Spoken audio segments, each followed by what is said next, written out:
Today, the chance to make a splash and not just secure that yearned-for first victory, but local bragging rights too. Chiefs all in black, receiving the kick-off there. Use it! They are going to war across the West Country right now. 100 miles away, Gloucester take on Bath. And for those soaking up the sunshine at Sandy Park, use it. We get another derby. Well, it was a great chase by Janse van Rensburg off the kickoff. Really put pressure on Exeter, which has meant that actually with a fairly poor clearance from Sam Maunder, they get the ball back, Bristol, in a really promising attacking position. They start so well this side. 6 minutes for their first score at Kingston Park in the opening round, and their next 2 rounds inside the opening 2. Forward pass, though, won't help. And an inauspicious start to Rich Lane's outing at fullback today in the place of the injured Max Maylands. Well, it was a bit of a wobbler, wasn't it, Forward pass and then from AJ McGinty. And then Rich Lane thought, well, whatever you've chucked me, I can do just as much. Saw better things being passed around by the pasties downstairs. Not the start that Rich Lane would have wanted. He real quality at fullback. Well, it tends to be his favoured position. He's made more starts in the Premiership with 15 on his back than 11 or 14, the left-footed winger. In the absence of Maylands, who's been so blisteringly good. He's got real shoes to fill. Well, I think when you've got someone in your squad like Rich Lane that can step in and you don't really lose the quality. All right, you might lose international status, but actually, you know, he's scored some tries and some important tries, doesn't he, throughout the season? And falls across the scrum. Down on his knee and then in across the scrum.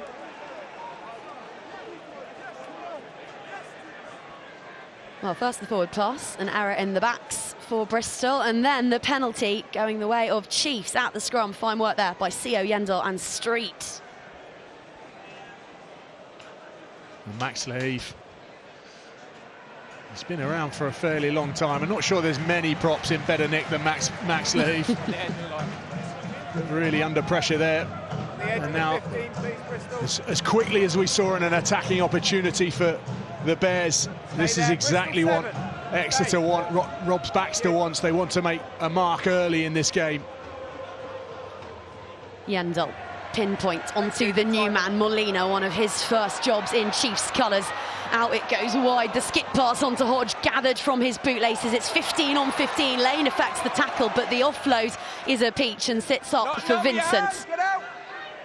Ogre over the top of Maunder, who whips that one away. Down the short side, Faye Waboso, cute pass onto his captain, and they work in tandem to get into the 22 for the first time today. Vermeulen back, the very definition of abrasive, but we wondered how match fit he might prove after recovering from that knee knock, and his first action is to be stripped. Brown-Bamfo beats one, but does not shoulder off beat the ball by Josh Bristol there. Caulfield.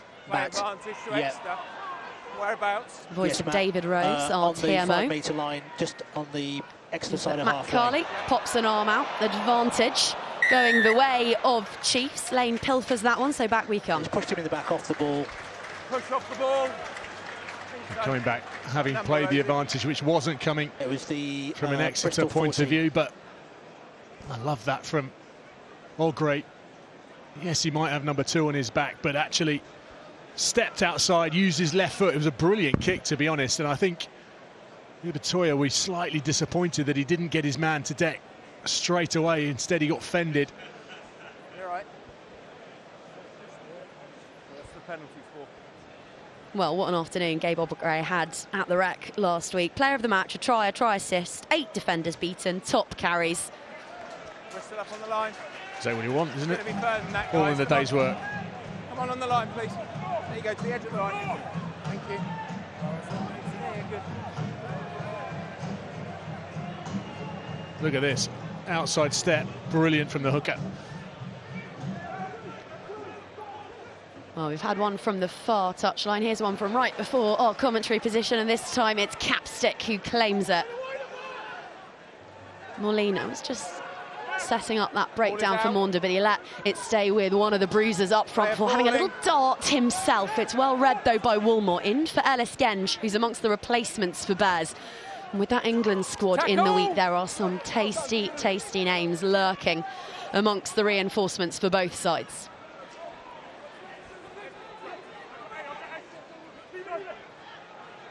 Here now is Skinner back wearing 10 and with a bit of a point to prove after being stood down for the first time in a year and a half on Premiership duties last time out. Tuima plays scrum half and finds Vincent. Backwards, no, get out. Thank you, good choice. Maunda again full of beans this morning. It's a second snipe in this particular set. Vincent, blue scrum cap, beautiful offload. Balls with CO, a trundling dumpster truck through the guts of that wide defence, but the ball's stolen. And all the forwards fancy themselves as centres today. Look at the footwork on Fitzharding. That was a brilliant steal, really good. They just need to be careful, Bristol, now. They don't get overexcited and play themselves back into a hole. Well, Bristol consider playing out of their own 22 a fourth set piece. They were talking about it in the week. They practice it every day when they are in training. Not yet. And as I say that, they put boot to ball. Kieran. Far safer. Kieran. 9. Don't do this, please. It's a really good offload. Who doesn't want to see a prop running full flow? There's Janse van Rensburg, that's the first one in there, but not quite sure who eventually got that steal, but whoever it was incredibly important.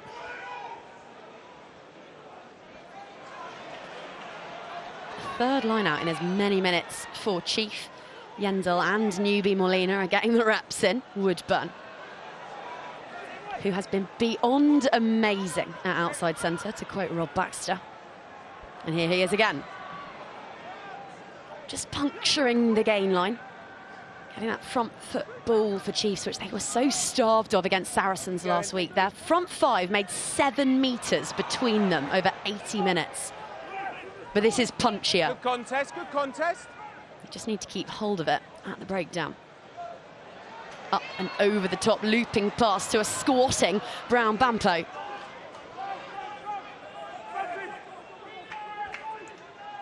Maunda onto Vermeulen, who takes the direct route, grappling with Batley, who eventually hauls the South African to ground. Hawkins onto Woodburn, who's popped up on the wing with Hodge for company and Vincent in support. Wasn't complete. Does really well there to just grab an extra yard or two on the floor as a furiously squirming Faye Waboso. Yeah, but you've taken the ball. Well, it's interesting because that's the second time that Faye Waboso's ended up at 9. He's coming off his wing looking for work, which is what you really want your wingers to do. You don't want them sat in those tram lines waiting for the ball to come to them. When someone like that gets their hands on the ball, it immediately interests defenders, and when you're close to a ruck, that could be a really interesting opportunity for a back like Faye Waboso, who's got feet to terrify forwards.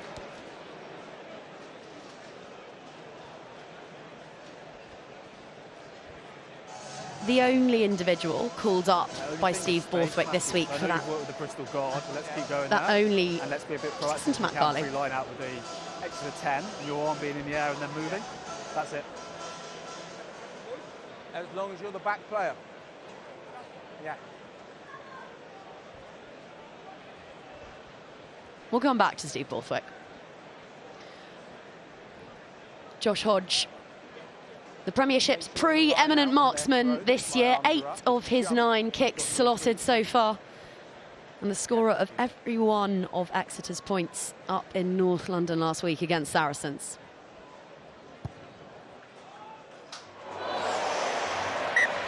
Well, it clattered the upright several times by the sounds of it, but over it goes. You nearly did a job on him. They all count. It's an important score for Exeter to go ahead at this stage of the game. On their line out, all right? On their throw. We didn't hold back. It did only hit it once, but it hit it that hard. It made it echoed around this ground.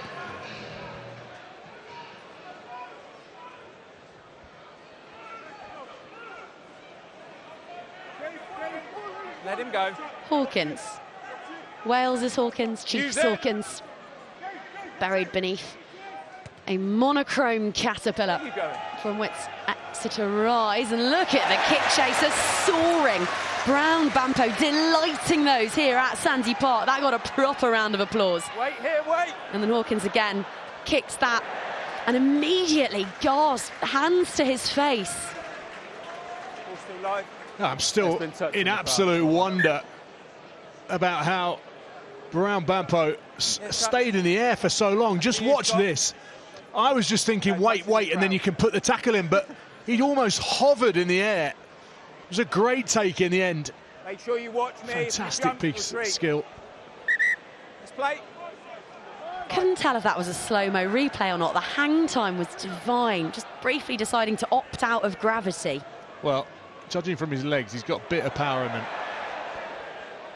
22 years old and fresh out of Durham University, where he was a box Super Rugby superstar.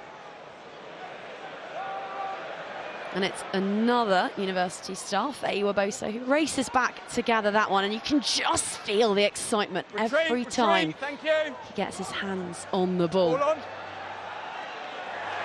there's a head-to-head worth the ticket price alone. Ibitoye up against Faye Waboso, and the ball just about recycled by the barnstorming Bristolian winger, Marmion. Through the hands of Luatua, out onto the wing, and there's something on here. And here's that Bristol. There's going to be an almighty chase on from Hodge, but it won't be enough. Not by half. And a Bears flag driven into Devonian turf. Kieran Marmion, wearing 9, takes the opportunity with both hands and slams it down. And this is absolute quality from Bristol. No space. Pace on the ball. Pace off the ball. 2v1s time and time again. Good, Thank you. Let the ball do the hard work. Kieran Marmion under the stick. Look at this. Run straight. Come back in off your angles. Joe Batley doing brilliant just to suck the defence in. Really good angle to see. How many times do coaches say, run straight, let the ball do the hard work? Well, we saw a beaming Rhys Carey doing similar against Exeter just last week at the StoneX. It was over there to Joe Batley for the lovely fix and assist. And it's over to AJ McGinty to make it a full 7 points.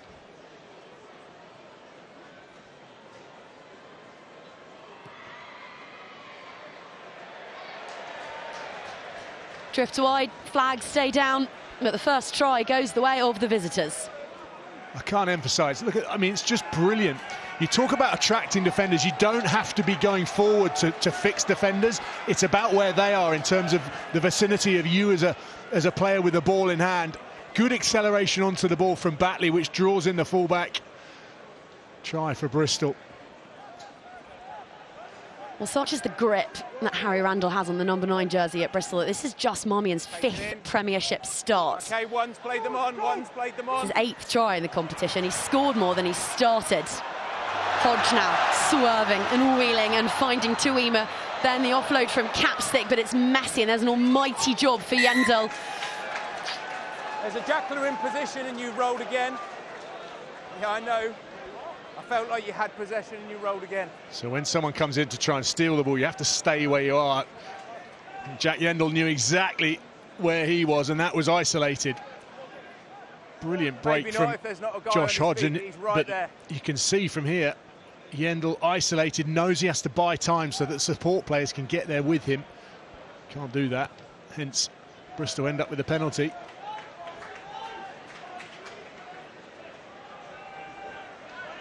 And a fine stab upfield from McGinty there.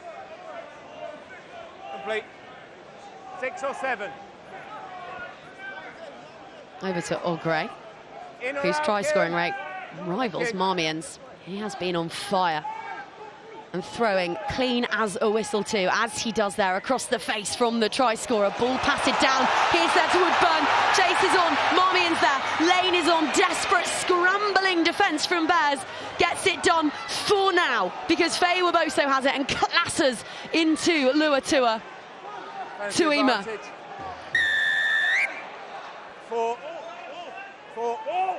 Straight down the passing lane, you're offside. Number 4. Well, it's Josh Caulfield who's going to be having a rest, but broke down in midfield for Bristol, and then you just thought Woodburn would be away there. Maybe a couple of years ago he would have put that under the sticks. That might be being a bit harsh because Rich Lane and the covering defence were flying. Straight up, not across, please, gents. Thank you. Perfect. How many? Bears defending with 14. There was no hesitation there. Harvey Skinner headed straight to the corner. They fluffed a couple of these in North London last week, but this time it's cleanly down from Molina. Maul is formed, but struggling. Let it go now, Bristol. No forward momentum to be found for these black jerseys, so they'll have to use it. Tuima is queuing up for it. Skinner barking orders. Vermeulen.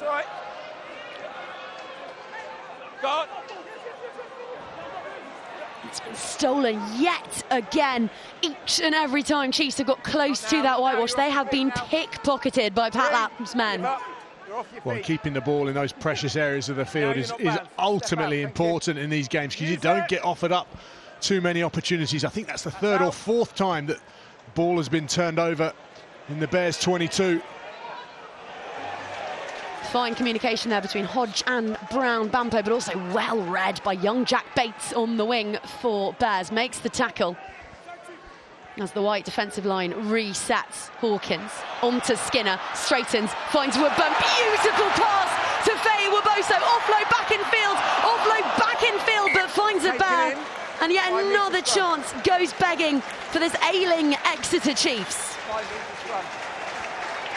Well, great defensive effort by Bristol, and Rich Lane there in the corner, because it was a great piece of precision handling, straightening up, and then Faye Waboso, that tackle from Ibitoye is really top quality.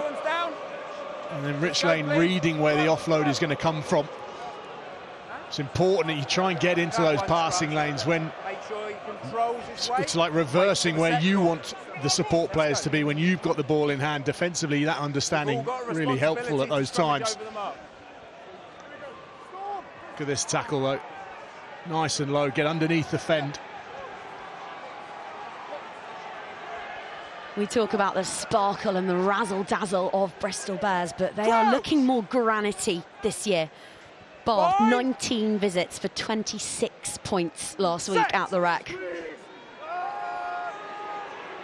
And they will look to hold Exeter out again. On it marches, down it crashes. Just came sideways and collapsed. Scrum again. Yeah, they get another chance. Just shifted sideways, as you heard from Matt Carley. But he's been really influential, that man, hasn't he? Vermeulen, big carries, the size of him. Both in. They're not short on loose forwards, Exeter, but they have missed him specifically, haven't they? Such experience, such a cool head amongst this young pack of tyros. Yeah, and I think when you've got someone that can be a focal point for your carries within the forwards, that can help those younger players, those less experienced around the field. Look, there's enough to do for Jacques Vermeulen himself, but actually when you've got someone of the quality that sets standards, it's someone for the young players to look up to and follow.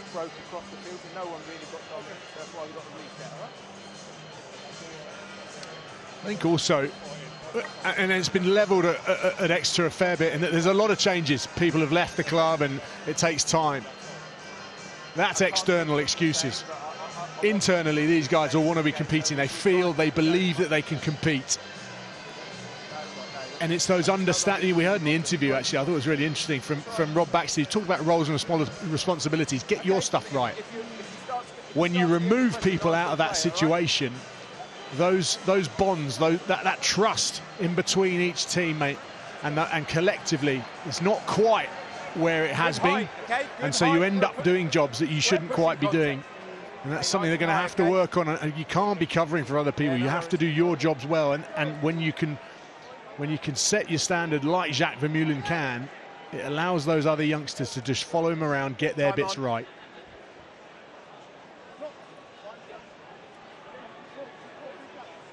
Crouch! Bind! Bears scrummaging with 7. Set! Stay behind the ball, Kieran. Get behind the ball. Step back, half a step, you're right in front of the ball. Thank you. But it looks as though Rich Lane might have joined them. Skinner hurtles that one across the face of the defence of Bears, but over crashes one of Baxter's rookie wrecking balls in Paul Brown-Bampo. A first Premiership try for the Flyer, and that will have done Devonian hearts the world of good. Well, it's a brilliant set-piece move. I just wonder whether the ball needs to go that far across. Maybe Hodge was the recipient that should have got the ball, but actually, when you got someone with the strength, power and pace of Brown-Bampo, why not give him a shot? Because that's not a bad effort at a tackle from Rich Lane, who just gets swatted by the young winger. Both clearly fighting to stay square. Maybe just shifting that ball to Josh Hodge means that there could have been just a simple 2-on-1. Brown-Bampo would have gone in untouched, but as I say, proper quality finish. Midfield player nearly obstructed the ball carrier, so it's just something to be aware of. Okay, well, I think if they throw to the middle, nick 5 out, be more alert.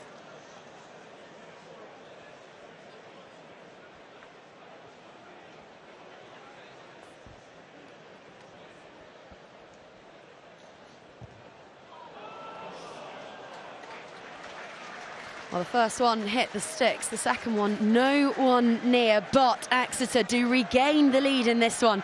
What a special moment for a special talent. It's a great ball, really long ball. And look at the power, the ability to just drive his legs through the contact. So easy, you see it so many times, players go to deck as soon as the contact's made, but if you can keep pumping your legs and half break through, that can be the difference between 5 points and nothing. Had an amazing pre-season by all accounts, did Brown-Bampo, who is herring after this one. He's got incredible raw physical ability. Rob Baxter allowing comparisons to Manny Feo-Aboso,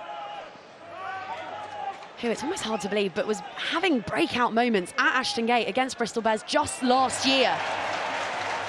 And there is the next prodigious, precocious cab off the rank, the try scorer, turning tackle and making that shot.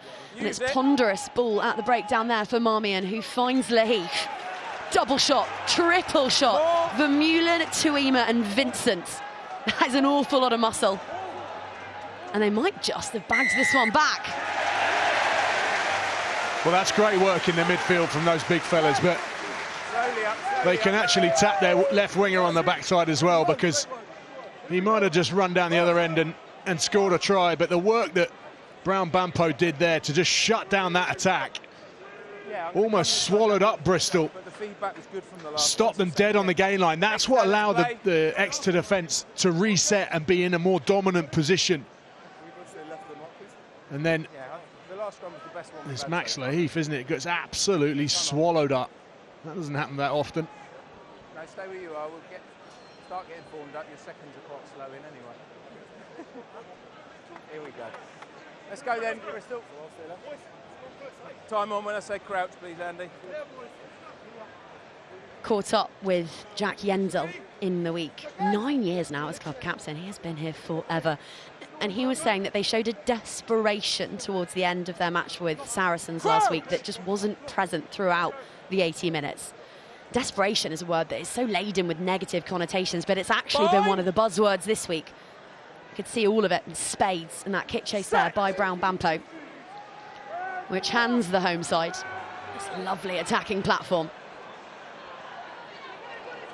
Hawkins finding his fellow centre in Woodburn, who trucks it up, and now in on the second phase is Skinner, rolling and presenting on debut. The newest Puma in these parts, Molina. This now Maunzer, the offload onto Brown-Bampo, who has been everywhere for the last couple of minutes, emptying the tank early doors. It's 15, plays 14. There's space here if Chiefs can just find it. but opting to run it bodies rather than space. There was Vermeulen. The put pass in from Tuima onto Sio, who's had a couple of jaw-dropping interventions already. Fresh after his weekend off. Skinner goes crossfield. Is that Brown Bampo popping up again on the other side? It is. How much turf is he covering? He's getting through a huge amount of work. Scrum, Bristol ball. See Feo Urboso looking up thinking, well, that should have been me. Time off. Getting through a huge amount of work. So close to nicking that ball off. Ibitoye, look. Fine. I don't want to see a lean. I think both of you lent a bit. Yeah, Just a bit less, yeah. It's a nice scrum on my side. Yeah. He's done his fitness work, hasn't he? Hasn't eaten too many of these sweets that are sat in front of me. No comment. So good when you got someone like that that's threatening physically, threatening from a pace perspective, and actually does the grunt work as well. It's an all-court game. Chiefs do these infamous sessions with the Marines during their pre-season, which all culminates in a day spent in the mud out by the coast. And I would implore you to go and have a look on their YouTube channel. There is astonishing footage of it. They are up to their waists in liquid mud. And at the end, Brown Bampo, ahead of his debut, before running out for the club professionally, sits down and tells the camera how much he loved it, how much he loved asking himself those tough questions and finding out what he was about. He's a tough cookie. Be interesting to find out which swimming group he's in. Who kept the Marines come up with those names, did they? I actually don't know who You comes don't up want with to be them. with the tadpoles, do you? I suspect it's S&C coach Mark Twiggs who comes up with it. I know that Dan Frost is a tadpole. Crouch! It's a bit like, I don't know, when you're called into the gym and you're put in Fat Club. It's like if you get put in Fat Club and you're in the tadpoles, it's just a stinker, isn't it? Writing's on the wall at that point. Ibitoye lurking behind the scrum, but the split step from Harding gets the job done really nicely. That is 10 metres hoovered up by the men in white. Now another one of their heavies, Lua Tua. Not with your hands. His 8th season as a Bear. He's just Intrinsic to everything good about this side. Play on. On the short side they head, and again the fancy footwork from Harding. Step back. He's won 10 of his last 12 Premiership outings as captain. Charged down by Vincent. Ball passed backwards. Scooped up by Woodburn. Here's Tuima. Chiefs on the counter. Gathered wonderfully by Brown Bampo, who is pulling up trees down in Devon today. Vincent has it. On to Skinner. Regrouping desperately, tying themselves in knots. Our Bears, ball is out, there's space on the wing for Vermeulen, who trundles up and over the top of a desperate tackle by McGinty, putting his head in the spokes there to stymie this one. Still on the turnover, still on the counter. Skinner dinks it up delicately over the top to Brown Bampo, one to beat. At last, a moment for Bears to reset defensively. It was low force, but it was around the neck. Okay. Clear out on the neck. Low force, but on the neck. Clear out's all wrong, but Bristol causing themselves some real problems. I understand ambition and saying that playing from your own 22 is like another set piece, but actually if you're playing yourself into real difficulty, it's a balance, it's a management of where you are in the game. Okay, at 25 minutes with 8-5, it's pretty level. You might as well have a go, but actually it's about feel, it's about understanding, and that was the wrong decision from Bristol in that area of the field at that time. Fit. Okay. While all of that happened, Harvey Skinner's mouthguard, his new high-tech mouthguard, was triggered, and so he will be leaving for an HIA, which means that on in his place is Ben Hammersley.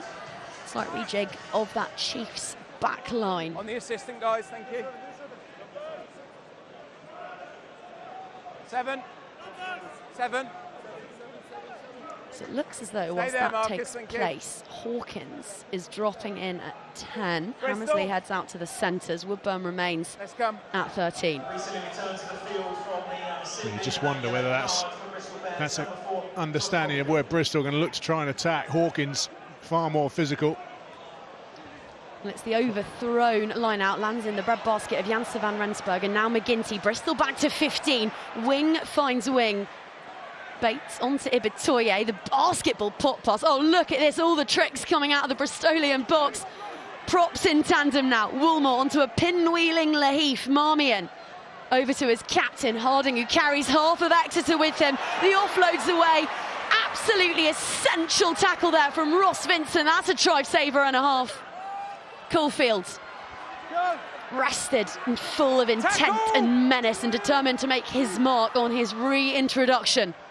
Luatua finds Ibitoye in off his wing and 6 metres shy. And weathered the storm of that yellow card really well, Bristol. So much pressure. They've not been up this end of the field in what feels like a lifetime. Harding. Now Ibitoye ducking a shoulder, and Hammersley is driven backwards and ultimately upended by the power of the winger. 11 black offside. 11 black offside, never on. Advantage going the Penalty way of advantage, Bristol. Bears. It's a little pass off the chest of Luatua. Straightening is Janse van Rensburg, and splashing down in the corner is Joe Batley. Coast to coast go Bristol Bears. It's a swashbuckling score that puts them straight back ahead. Well, as soon as Matt Carley was playing advantage, you knew that Exeter was struggling. Did really well to get to that position down that fine margin on the touchline.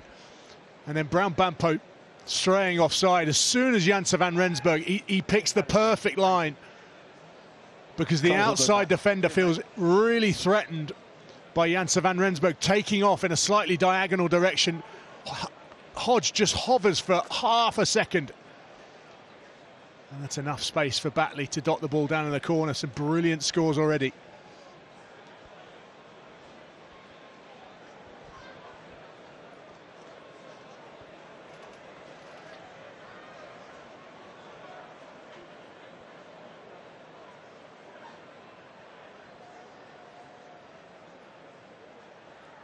The first one of these sailed wide with an even tougher effort ahead. What can AJ McGinty manage?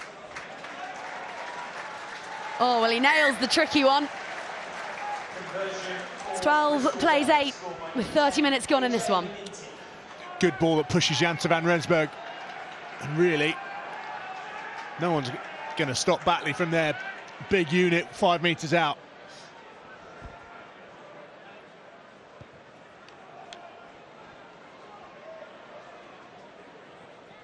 Janse van Rensburg. I actually asked Fitz Harding a couple of days ago, what makes him so good? What does he like to train with? Where does that strength come from? And he said, if I could design a rugby player in a lab, I would make Benhard. He's that good. Taken in. 9, get out, get out. Thank you. Almost brilliant from AJ McGinty. Just dropped it onto his left foot. Proper class. So let Craig decide. I would have been happy with that down at Exeter City. Look at this. If that had just been weighted slightly better, that would have popped up straight into Ibitoye. You can tell by Ibitoye's face. He's like, I'm away. 7, get out, 7. Bristol, you step right across. Thank you.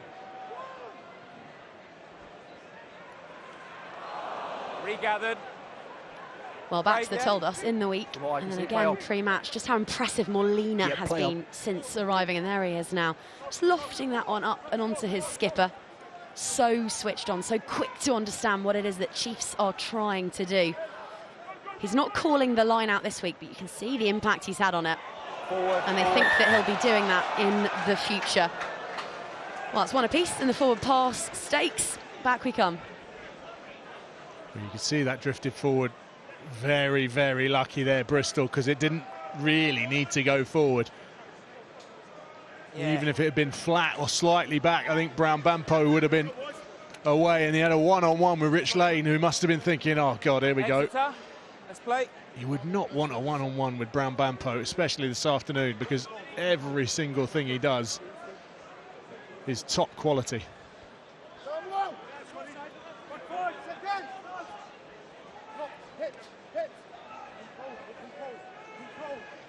Crouch! Well, they like Molina's line-out work. They like his scrummaging just as much. It's Marmion who'll feed. Bates is behind this one, but Harding has been tending to pluck them and set off himself. And so he does again.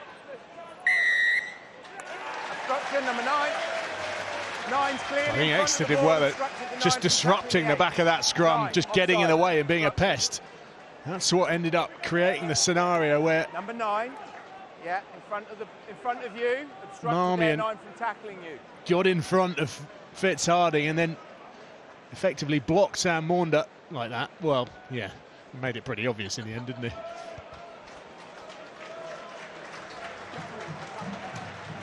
Yeah. You've got to go behind the ball, Kieran. You've got to go behind the ball. Sorry. You've got to go behind the ball, but also you did this.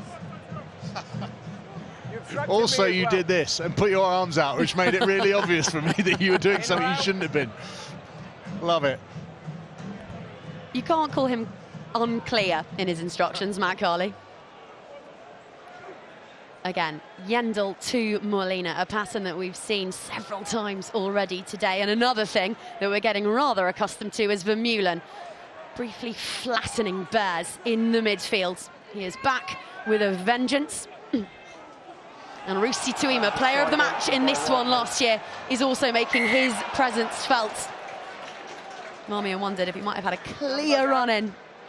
But no, back again for another penalty going against Bristol Bears, whose discipline is creaking somewhat. They're just under pressure. I think the numbers that Exeter are putting to the line, the big carries, they're getting over the gain line regularly, just means that actually Bristol were coming really stressed in those positions in and around that final third. Doesn't look like it to me, okay? That loss against Tigers in round 1, their first ever opening round home defeat in the Premiership. In front of the ball. How many? How many? A loss away at Franklin's Gardens after that, and then another one at the Stonex. But they're not panicking. Rob Baxter's so eager to stress that a win here today, and he thinks they've got a run of victories ahead of them. And no one will ever talk about the start of this Premiership season again for Exeter. Yendel, Molina. 6 metres the difference between Chiefs and what would be a second try. Don't move, Max. And the near sellout here for this West Country derby. Bang their drums and raise their voices and lean forwards in anticipation. Scrags, though, is Maunder. Well, it's another turnover in crucial position as well, isn't it, from an Exeter perspective? It's costing them at the moment. Scrum advantage going the way of Bears, who are persisting with playing their way out from the danger zone. Use it. No. McGinty's there, and it's to McGinty they head, and there is again that delicate little left-footed chip through. Nothing on, so we'll have a scrum. Well, also, when you've got a bit of time, you know you've got advantage, as we see. Winger was offside from the that kick. turnover. Offside from the kick. Why not try something? It nearly worked just before. Why not have another shot off your left foot for Ibitoye?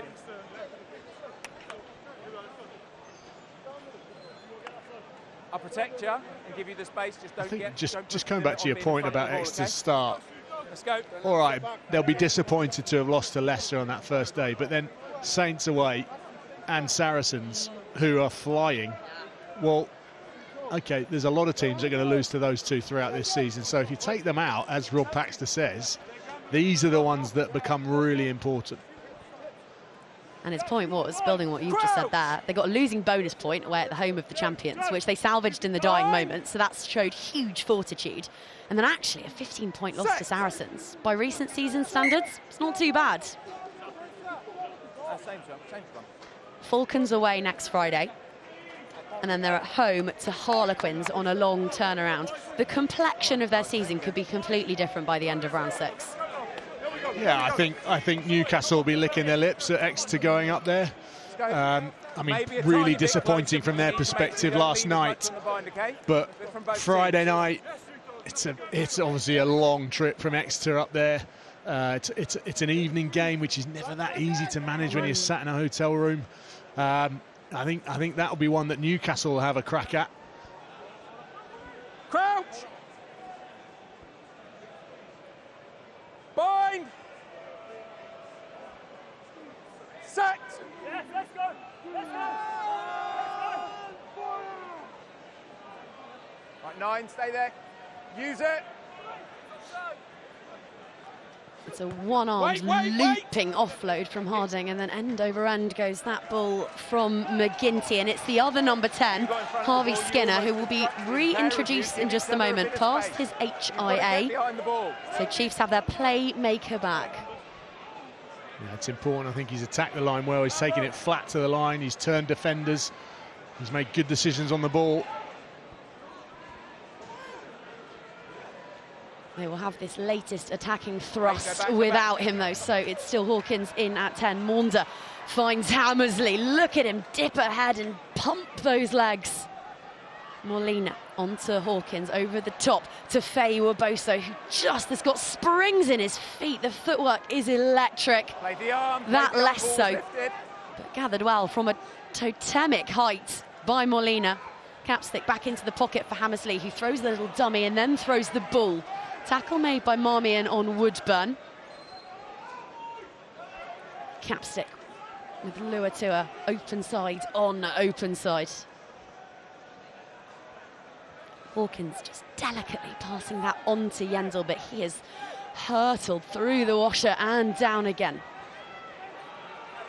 Chiefs with so much ball, so much territory, but precious little to show for it. Sensibly there, Hammersley rode the tackle. Just bade his time before making the placement. Hodge, a name we've not said in a little while.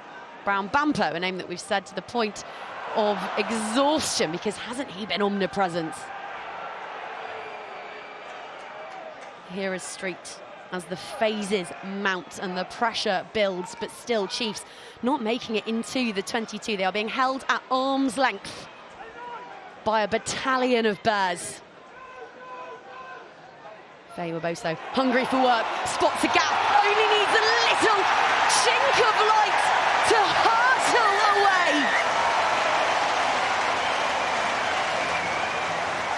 He roars his delight and makes being lethal look like so much fun. Manny Faye Waboso is a phenomenon, and he proves it again. Well, both wingers absolutely flying, but the difference is that Faye Waboso gets the ball here and he looks up and he sees a prop, attacker prop. That's exactly the mismatch that players like that want to try and find. Unfortunately, I think it's Jake Woolmore gets too wide, and when you've got someone like that, the fend that comes after that is outstanding. But you have to tighten up in and around the breakdown. Just having a look at it, Matt. Just slow down. Make that area of your defence really solid and then adjust further out. But this is the one. Look here, steps out, looks. Look at that fend. You don't often see Bernhard Janse van Rensburg fended off like that. Shows you how strong he is.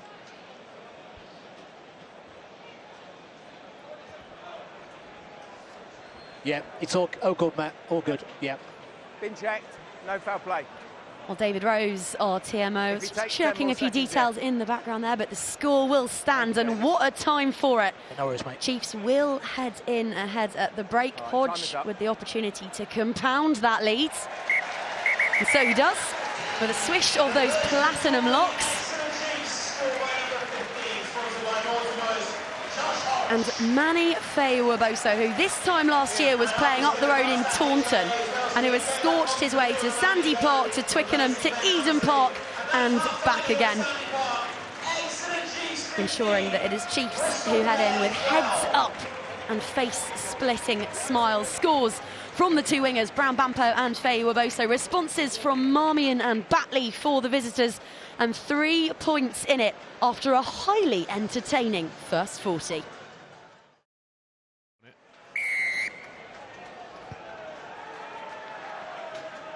Steepling from Skinner. Not sure. And it just ricochets through the fingertips of the newly introduced James Dunn. Knocked on in the process. That will go down as a reclaimed restart for Exeter Chiefs, whose loose head looks in some considerable discomfort.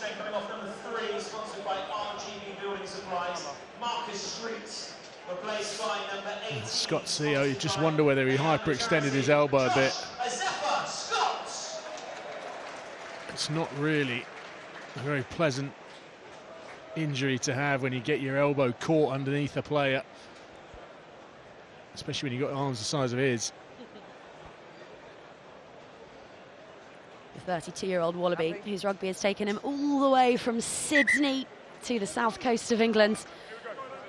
And Dean, right as rain, he'll pack straight down in the sunshine.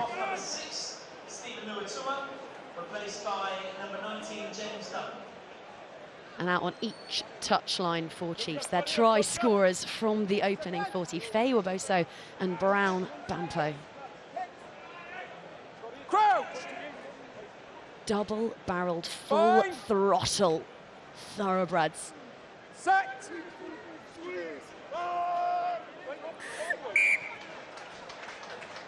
They talk about stringing positives together to get momentum.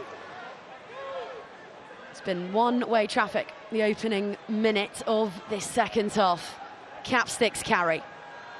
Now Skinner on to Woodburn.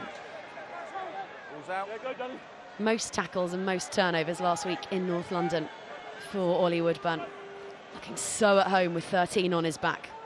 Skinner saw Janse van Rensburg in front of him and somehow decided that the option was to run right at the South African.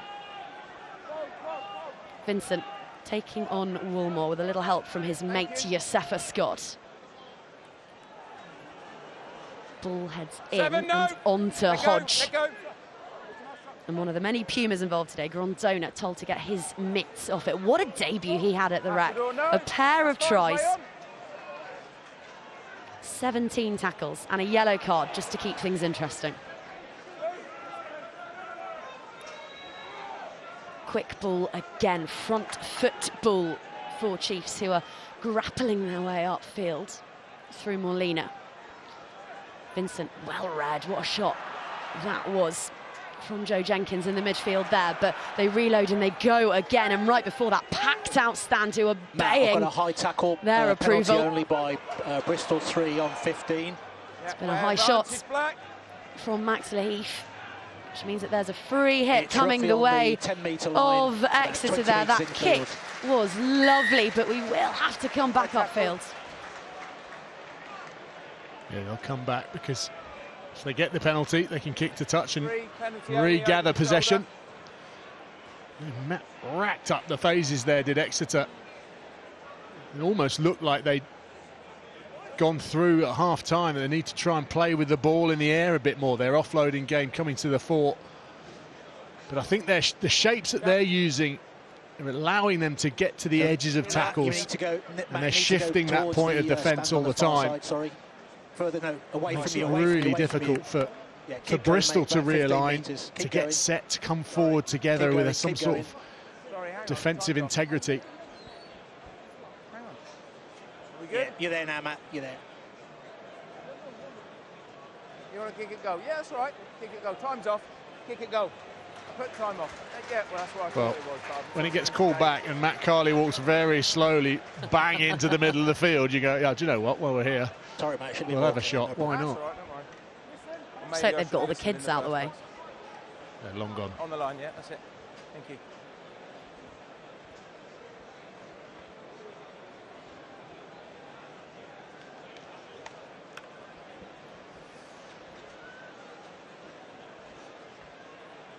He's got an almighty boot on him, has Hodge. When any wind there is today down in the southwest, well, that flag that end is going that way. The other one down the other end is going the other way. So let's say this end of the field, he's going with him. You could read it off his hair, which is fluttering beautifully, and just as beautiful is that strike. Sweet as you like, dissects the uprights, and Chiefs grow their lead to 6 points. It's just a bit of a soft penalty, isn't it, from a Bristol Bears perspective? offering up 3 points like that, which is dutifully taken by the Exeter fullback. 11 points, including a try for England A up against Portugal earlier on this year. Inside. He's played under 20s, representative rugby. He's got his eyes on the biggest stage of them all. And of course, a special week for several up and down the country as the coaching group for that England A clash against the Wallabies was announced this week, including Hayden Thomas of Exeter Chiefs. Ibitoye now with Hodge in the midfield, finding Jenkins, who's popped up on the wing. And now the two wingers combine there, allowing quick ball for Marmion onto Harding. This now McGinty. Molina makes the tackle, forces the knock-on, ball back with Exeter. And something that Bristol was so eager for, just a sniff of possession. Snuffed out. Well, it was great defensive line speed from Exeter. Really put pressure on Bristol in attack. It's good handling, really crisp handling, using their shapes well. But Molina just got right up in front. I can't quite work out who's at the bottom of all that, but he did it exactly what was required of him. And now Exeter with a midfield scrum in an area which is very difficult for Exeter to apply any sort of line speed, because you're down on numbers. You have to try and use those touch lines as an extra defender in these scenarios. Marmion defensively very important at this stage. Set.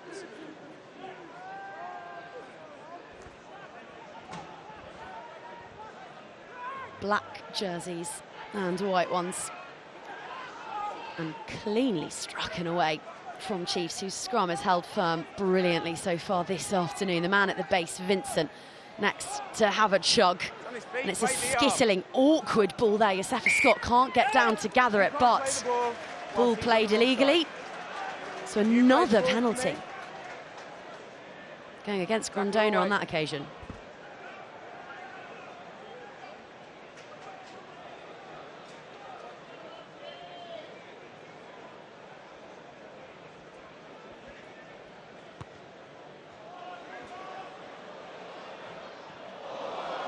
Hodge gave that absolutely every fibre of his being, but it sat up like a peach for Rich Lane, who's managed to beat half of Devon on his way out of the 22. Well, sometimes it doesn't work, but when they run it from deep and it comes good, look at the attacking platform they can carve for themselves. Marmion to McGinty, flying up was Brown Bampo, but to no avail. Back the other way they go, Laheath onto McGinty, and this now the fresh legs of Dunn. He was impressive, towering at the rack. It's a skip pass, whether by design or not, the jury's out, but look at the two locks from Bristol. Thunderous from Batley, try scorer in that opening 40. Oh, Gray. Finding Caulfield. But this time, Chiefs defence stymieing the attack, and again flying up from the line, Vermeulen. It's a big hit, it's a dominant collision, and it's just shut that Bristol attack right down straight away. They really struggled for those against Mark McCall's men last week, but this week, there's a muscular intensity, that desperation they talked about to Chiefs. Janse van Rensburg throws the dummy, but doesn't fool Yendel. And they've fooled plenty over the years. Backwards, backwards. Ibitoye looks up, assesses his options, drops it to his laces, sets off after it, clatters Josh Hodge. Skinner thinks he spotted space in the backfield, but it's a back-pedalling Rich Lane who takes that like a ballerina. Beautiful stuff from the 31-year-old. He scored a hat-trick in this one last year, even in defeat. Here is Bates, fresh from the Bristol pathway and hungry. But as defensive sets go, that's off to Exeter Chiefs. Well, as Exeter Well, and Bristol bring on some changes. That was a really brilliant piece of play from Bristol. It's allowing them to get into their shapes, which you think from their perspective, as Jacques Vermeulen gets a well-earned standing ovation for his efforts. But it's just allowing Bristol to get those connections. They need the time on the ball to start functioning. That's coming. A lot of this rugby for them, though, is being played in the middle third of the field. As we said at half-time, it needs to be played in the right areas of the field, and they're yet to have that territorial advantage. Yendel is off and applauded from the pitch. So too is Vermeulen. Return of the Jacques, and it was impressive. Scott Seo is also off, so Will Goodrick-Clark enters the fray. There's Dan Frost, ready to strike at this scrum. And Ethan Roots, wearing 20 today. It's a 6-2 split on the Chiefs bench, and they are just heaping brawn and belligerence onto the Sandy Park turf. Speaking of which, Ellis Genge is also on, as is Harry Randall. Well, I was going to say, you might not get brawn from Harry Randall. He's a big chap, but slightly just different shape to the rest of them. You're going to get a lot of pace and a huge amount of threat. And that's exactly why Exeter have got their mitts on the ball. None of them are 10. Well, that's the effect that Harry Randall has. He's 5 for 8 of popping candy. And they go quickly. Genge rolling up his sleeves, getting stuck straight in, and now marched back Chiefs. It's a little swing of momentum here in this one. And just watch. Every time the whistle goes, Harry Randall is desperate to get his hands on the ball. Exeter, look there. They'll do everything they can to slow him down.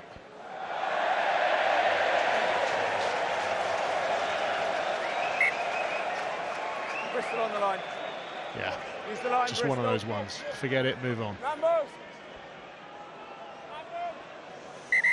Poor old Jack Bates. Don't dwell on it. Go and get yourself involved somewhere else. Move on. Quite difficult in front of that stand of Exeter supporters.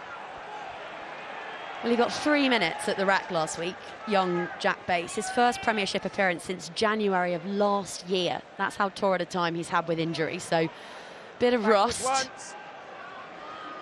But that one will sting. Bears doing absolutely everything they can to disrupt this one. You could just see the paws of Santiago Grondona up and over the top of that maul, but they've managed to get it away. And pinwheeling, Maunda finds Frost. He's about the same height as Harry Randall, but twice as wide, and has got just titanium flowing through his veins. Play the ball. What a carrier he is, what a dynamo. Up she goes, and Bates waits beneath it. This time, he sticks to the script, but he's well wrapped up by Brown Bampo. Tackle!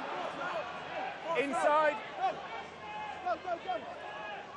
Randall to Dunn, McGinty on the wraparound, flying up was Faye Waboso, but the footwork from Lane, there have been some scintillating steps across the park today.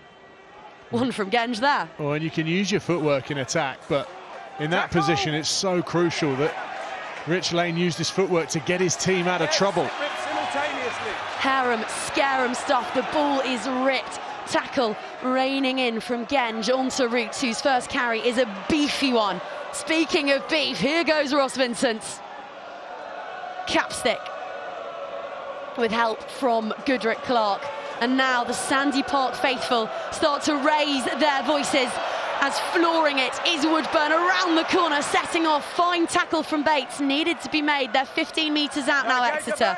15 metres from what would be a third try. Yet to manage a bonus point this campaign. But top of the to-do list is a win.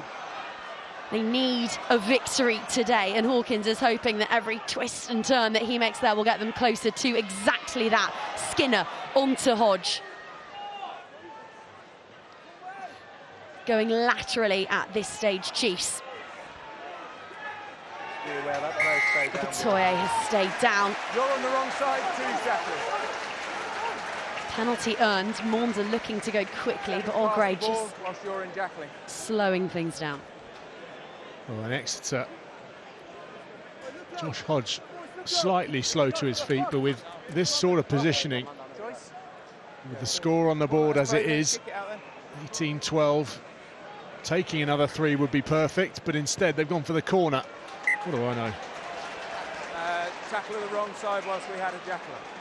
Taking that out to 21-12 would be a big blow for Bristol right now. Now, if Exeter can make this count, that makes all the difference. But if you come away from this position, having had that opportunity with nothing, that's going to really hurt. So 1 out, Bristol. Let's have a receiver. Bristol. Stay that side of the line. He stepped in the middle. 1, 2, 3, 4, 5, 6, 7. 1. Okay, and 2 meters, please. Okay, time on. It is a gargantuan first throw for Dan Frost, and in a cauldron too, because it has got cacophonous at Sandy Park. The crowd expects, they want Chiefs back to winning ways as Maunda summons Hawkins and Woodburn and every available ounce of muscle. Frost goes it alone. Support is there. They need a scrum half. It's Faye Waboso who obliges, finding his England teammate Roots, and now the maul trundles up and over, placed backwards. Bodies flocking to the breakdown on either side. Tuima, player of the match in this one last year, but hauled down just short and held up. Held up in goal. Well, held up, and also Exeter have got a 6-on-2 out to the left. Harvey Skinner absolutely fuming that that ball hadn't come out. Time off. You're going to want to take him off, yeah? He's going to go for it. Okay, that's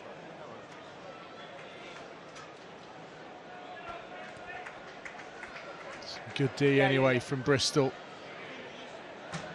That man really chucking himself into everything, as you'd expect. James Dunn heading off for a bit of a patch up with some claret coming off him. Behind the ball then, guys. On comes Benjamin Grondona. Time on, let's play. Brother of Santiago, just 20 years old, been playing for the Pumitas, Argentina's under-20s side. He's had 3 little 3-minute spells so far this season. An earlier introduction than usual.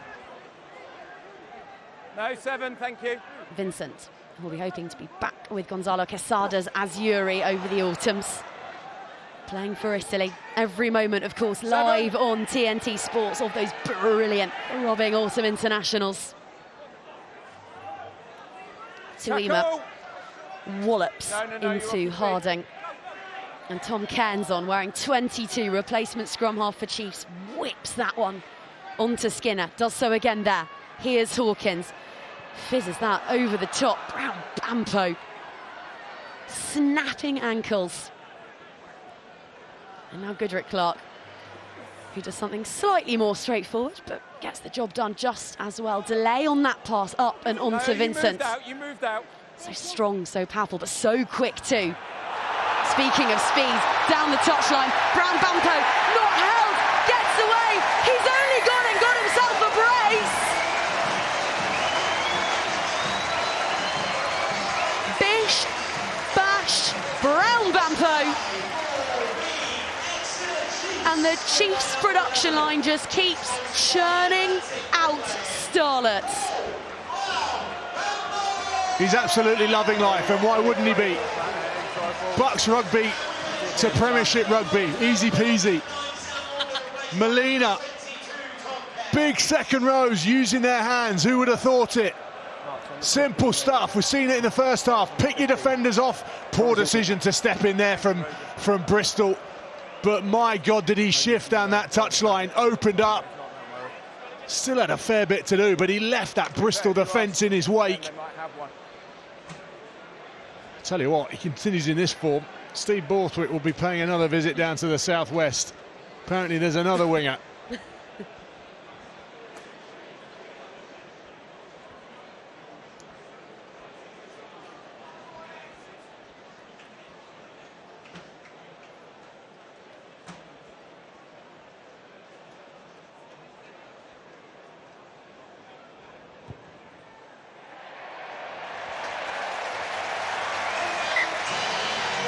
Well, they say that winning is a habit. It's one that Chiefs haven't exhibited very much this season, but in this match, they are making a habit of fine involvements. A lovely strike from Hodge to ensure that Brown Bampo claims 7 points for his side. Well, his face is showing the physical efforts that he's made. He's been properly classed today. There's been a blood replacement for Bristol Bears coming off number 19. And normally you don't mind if a rugby player gets a bit of a bash to the nose because you joke about them not really having a modelling career ahead, but I know for a fact that Brown Bampo did a bit of modelling at the Durham University fashion show just last year, so I want to get that patched up. He's straight into the mix again. Eyes for this one, disrupts the pass. It's gone backwards. Skinner kicks and chases. Ibitoye with plenty of time to gather on the swerve, ball in one hand. He makes it look so easy. Hot stepping up and away from the tackles, but Roots manages to ground his man.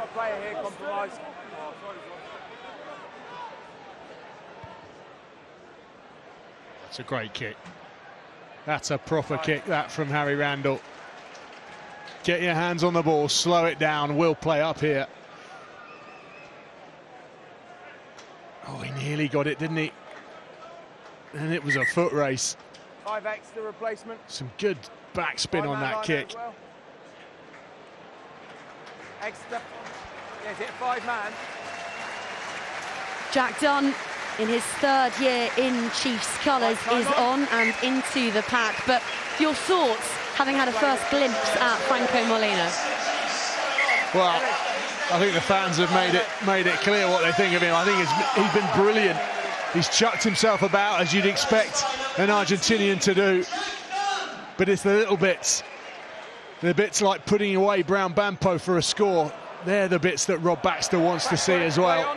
Not held. Great debut for Franco Molina.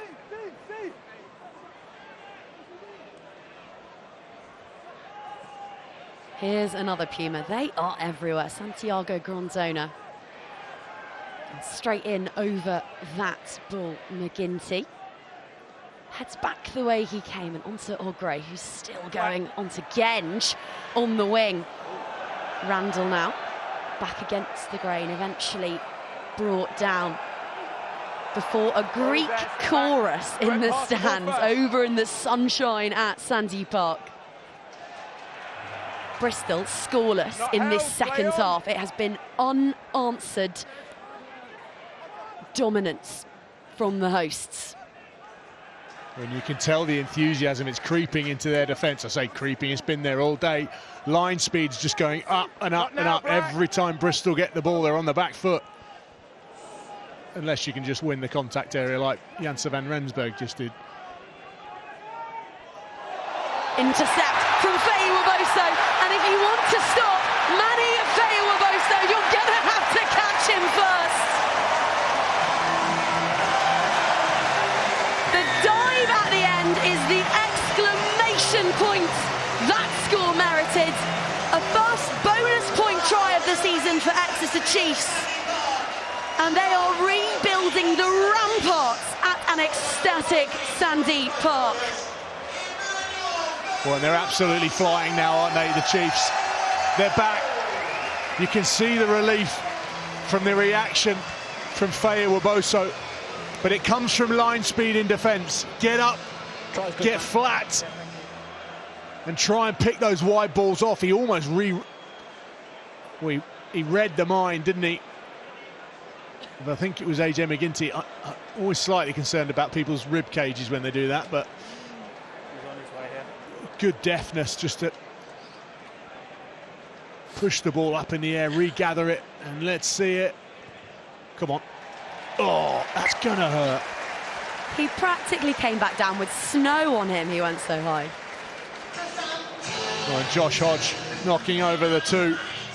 32-12 in a game that Rob Baxter would have been desperate to win. This is exactly what he would have wanted.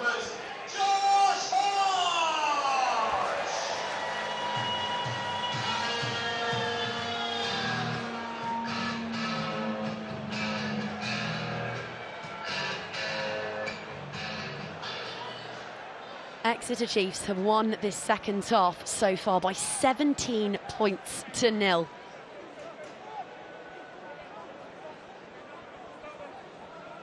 Right, use it. And the energy in this place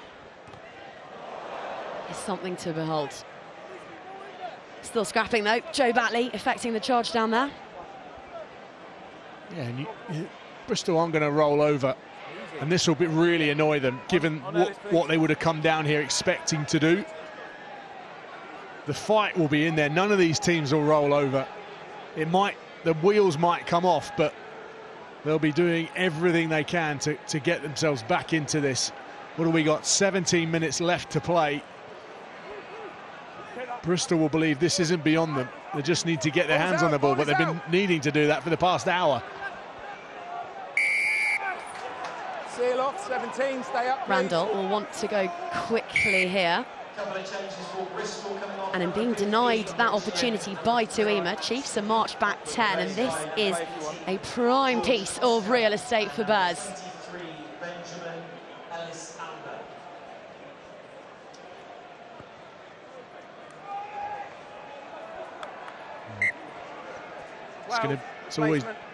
It's always difficult to defend a driving maul, Time's off.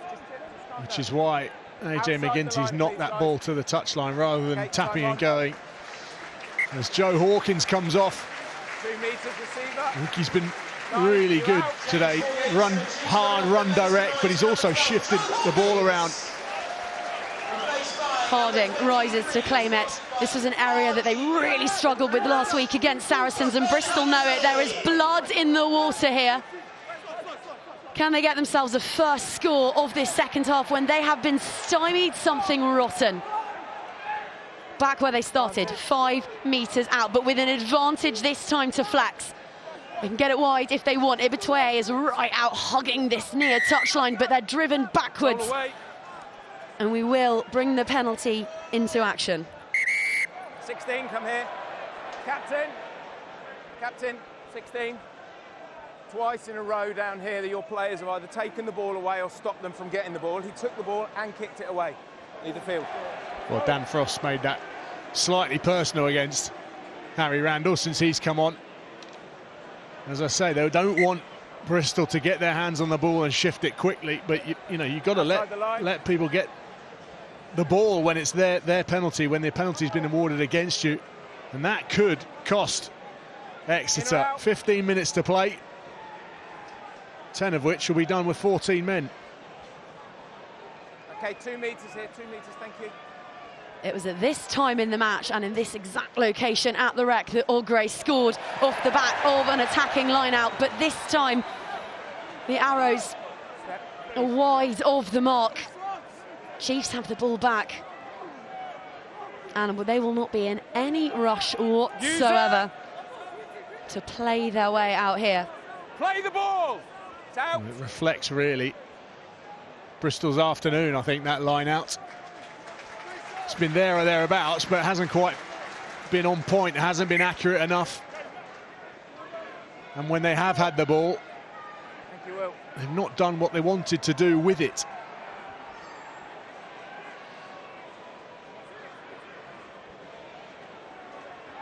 Hold your space, Exeter, hold.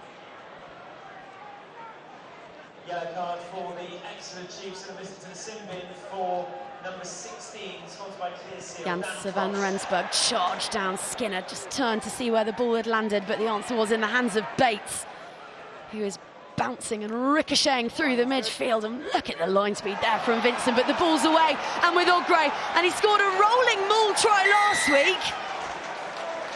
He's produced something that is pure fireworks this time around. What overthrown line out. Well, when you make a mistake, bounce back, do something positive. What a line picked by Ogre. It's a poor attempt at a tackle from Goodrick Clark, and then just pace from Ogre. You could have him at 12 probably if you ran out numbers in the backs. Good pick up, and this is a dangerous time for Exeter. 32-19 now with the kick having gone over. Time off. 12 and a half minutes. This could get spicy. It is everything you could want from a derby. And for both sides, a game with a bit of a must-win feel about it. Well, definitely, you talk about desperation shown by Exeter. On the flip side of that, here come Bristol showing exactly that. Okay, wait. For replacement. Okay. 8. Oh, he's going at the back. Okay, thank you. Another change being made by Rob Baxter. Vincent is done for the afternoon, but what a replacement they have available to them in Greg Fistilau, who was down training with Genge, with Randall, with all the others in England camp this week. Janse van Rensburg with the restart and returning it with interest. There's an added urgency to Bristol now as they get it wide. It's the way they know, it's the way they sparkle best. Harding, who's rustling for it now and just helping out at the breakdown, talking in the week about how they've taken the handbrake off. They've given themselves permission to lose, so long as they do it the Bears way. And this is the Bears way. Heads up rugby from McGinty. It lands right in the arms of Gabe Ibitoye. Do you have a view of that pass? No, I wasn't in having line. a look Let's now, check it. mate. Okay, time off. We're going to head up to the TMO and check that everything is all right with that one. Yeah, I'm going to try and get it, My Matt. view is obstructed by Well, the players. from everything I saw live, this is all good. The line speed opens up the hole for AJ McGinty. And you can see him looking across field. He knows where the space is. Exeter's defence has shortened up.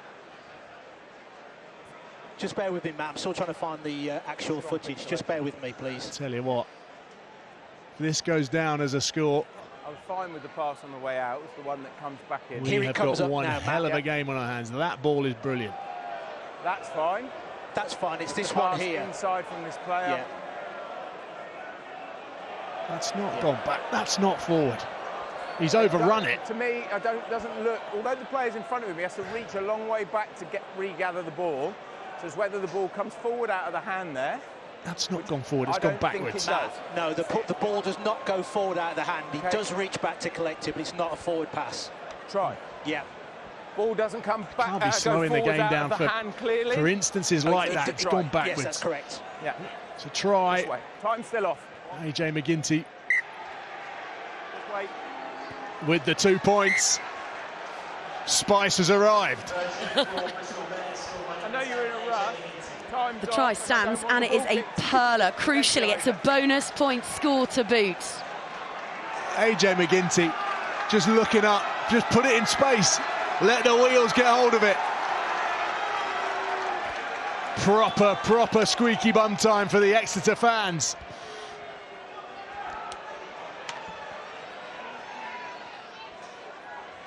Six points the difference. Chiefs still defending with 14. Bears' tails are well and truly up now. And again, they've got themselves into open space, looking to flex their attacking muscles. It's Benjamin Elizalde there, placing it backwards on debut for Bears. Another Argentine who's caught the eye of Premiership coaches. Ball available. Well, Exeter been shortened up defensively again. Bristol heavy on numbers. Here he is again. He's a real talent, Lamb said in the week. Michael Checker had a good look at him while he was still a teenager ahead of the last World Cup. So Not running the prodigious tackle. is the back. Speaking of talent, Janse van Rensburg finding Ibitoye, two of the most dangerous athletes in the Premiership, in glorious, glossy, galloping tandem.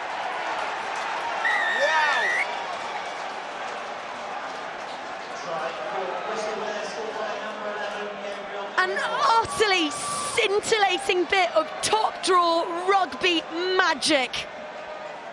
There is no way this should happen, but that offload, the ability to know where your support is coming from, and that footwork is filth, utter filth from Gabriel Ibitoye. This game has turned on its head I didn't see anything apart from a load of pushing. Harvey Don't know Skinner what just started done on a sixpence. 7. He probably just wanted the ball. I don't really know what to say. Wow. Yeah, try's good, mate. Thank you. Ibitoye with face-splitting, defence-decimating rugby. And this kick to take the lead. That's the lead taken. And have Exeter Chiefs conspired to lose again in their own backyard. 9 minutes to play. Just watch this. In, out. That is nigh on impossible to defend. But in terms of what you're saying, though, this is all about mental toughness. Where are you in terms of your internal belief, your confidence in your own game? You're taking this game by the scruff of the neck. Now see it out.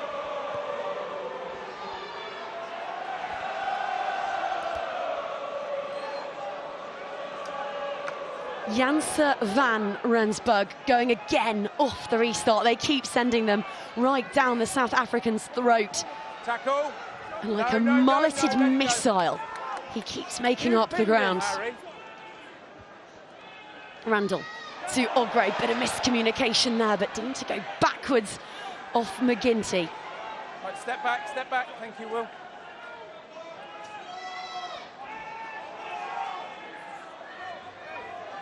How about this?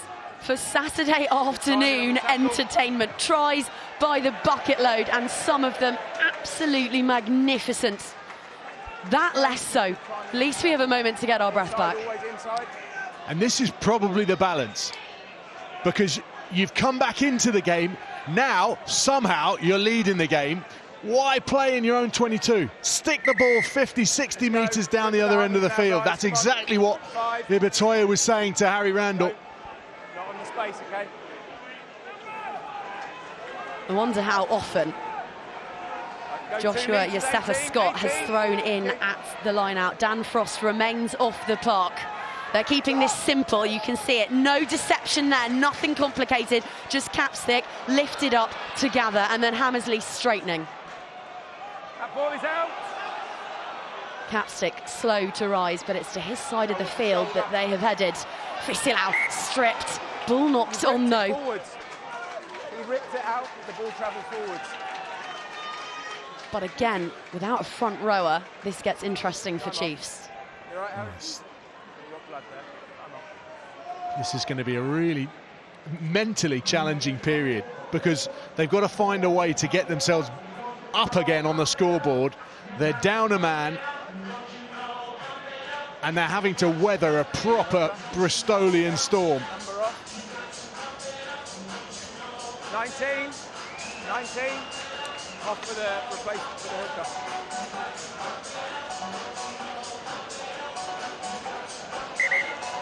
Dunn is off, so on returns Jack Yendall Exeter. to complete the front row of this Exeter scrum. I know. Hammersley looks like he's going to be a part of this pack. Every back's dream, getting on the side of a scrum. What he meant was welcome back. I think it was Johnny May's nightmare that one time it happened. You take them. Yeah, I mean, that was hilarious. Time on. It lives rent-free in all of our heads.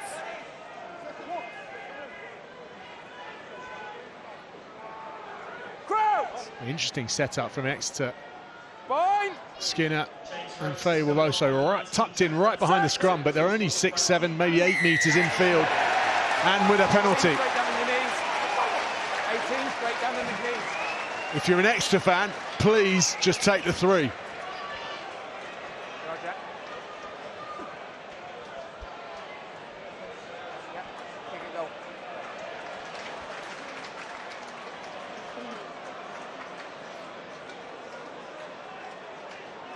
Also, Literally on it the set, just 18, takes a drops bit back. of wind out of the Bristol sails, slows the game down, makes them a bit twitchy.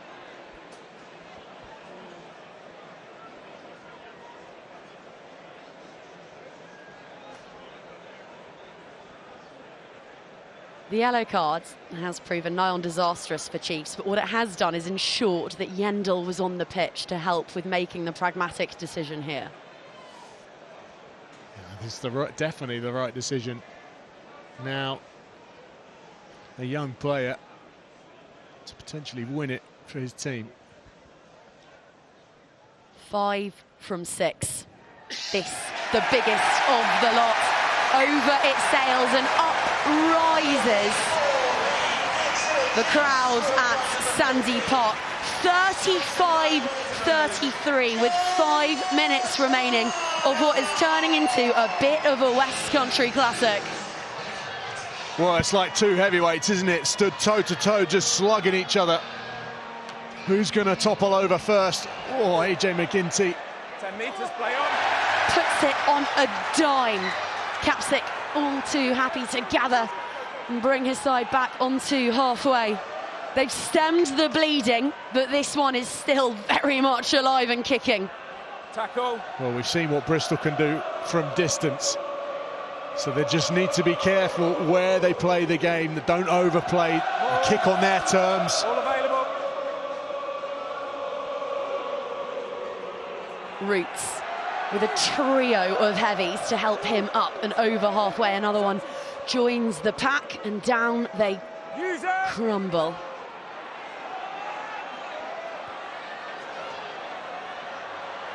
Hoisted high, Brown Bampo had eyes for it. Manages to prove enough of a disruptor to slow this for Bristol. Genge tips it on. That is a lovely pass and a fabulous carry from young George Kloska. One of the 10 academy products in the matchday 23 for Bristol. They're doing this without Malins, remember, and without Williams. 2 of their stalwarts in the backfields.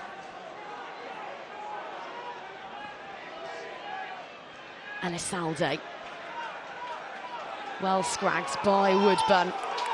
So at home in that outside centre defensive berth, and now Randall always alert to opportunity, and Ibitoye will have his hat-trick in what has been the most topsy-turvy and entrancing of affairs. The Lees changes yet again. He's the hat-trick hero. And you get the sense there might be another couple of twists and turns in this one. Wow. I'll tell you what, Harry Randall has made a hell of a difference. Look at the line he takes here. OK, he breaks in field, but look, he's come back towards the 5-metre line. That leaves the space on the outside for Ibitoye. If he runs straight, look, he comes off his left shoulder. It just creates another metre for Ibitoye.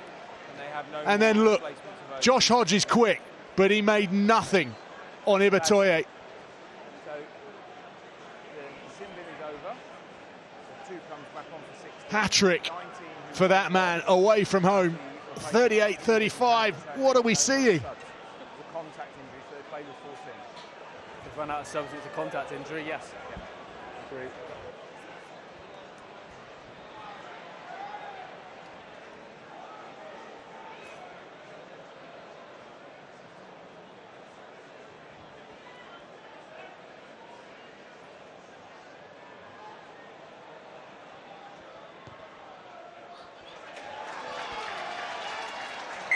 Ten tries and 75 points. Yeah, you have to go.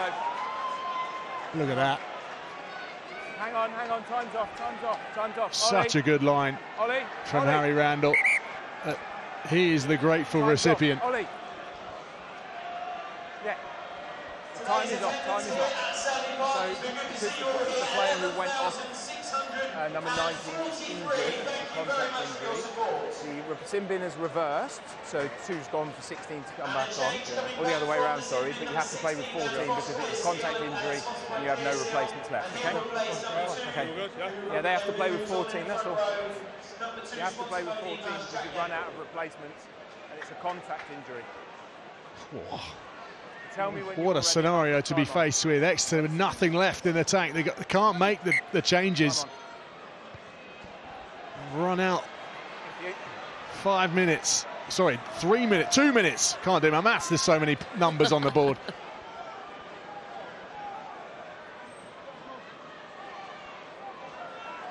Inside. 90 seconds remaining on a game which has had it all. Chiefs on the canvas and staring down the barrel of what would be a record run of defeats. First time they've lost 5 in a row in the league since 2014. And Bears a claw's distance away from making it 8 on the spin on the road. Ball is out. They'll take their time here. For once, they might show a bit of pragmatism and just take the electricity out of proceedings. Well, these will be the shortest passes that Bristol have made all day. Clearing a player. Use it. Randall just assessing the piano pushers behind him, picks one of them out. It's a carry from Kloska. And again, the big men line up. This is all about them now, managing the clock, facing a 14-man Chiefs who thought they'd found the answers today, who thought they'd found some snarl. But in the most harem-scarum turn of events, they found themselves looking at yet another defeat. There's seconds remaining.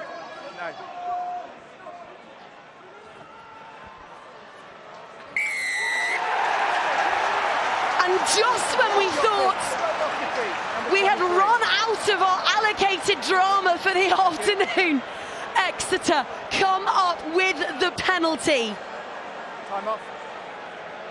Chips on the table. One final throw of the dice for Baxter's Tyros. What a time to give away a penalty. Now this is dealing with pressure. Happy?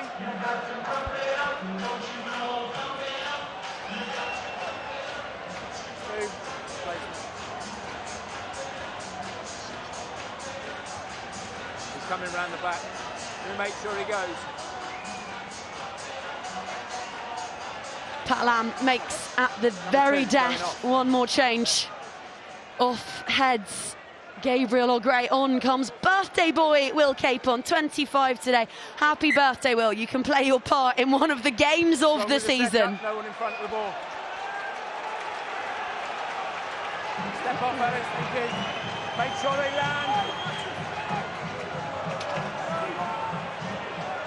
Have you ever seen theatrics like it? So many points, so many swings of the pendulum. The margins as fine as you could imagine. And the drama right up to Devonian skies before baying stands at Sandy Park, who now watch unappalled because Bears have done it. Will Capon, come on, make a contribution. He was the one that made the tackle that led to the turnover. Bristol from nowhere have come down to Sandy Park and properly dusted up Exeter. Well, the West Country right now is Bear country. One involvement, one match-winning intervention at the end of 80 minutes, which have delivered in spades. And Pat Lam's clawed Crusaders with swagger and swashbuckle in abundance have stormed Sandy Park. They go 3 from 4 and they have played some sumptuous rugby en route. Tom May, your Gallagher Premiership player of the match. Well, it's that man there. He's been outstanding. The 2 other wingers on the other team were also outstanding in Fea Waboso and Brown Bampe. But from nowhere, Gabriel Ibitoye has dragged his team back into and beyond Exeter Chiefs. Outstanding performance, outstanding finishing from Ibitoye. A really brilliant performance from him. And that man, Pat Lam, must have been at half-time thinking, we're not even at the races in some areas of this game. Well, they're going to have a decent bus trip home, I tell you that. An extraordinary performance, who battered Bath at the Rec last weekend and then backed it up tonight, which was with a performance that was less about power, but this time all about panache. Chiefs are winless and now on a run of losses they've not seen in these parts for a decade. Full time, Exeter Chiefs 35, Bristol Bears 40.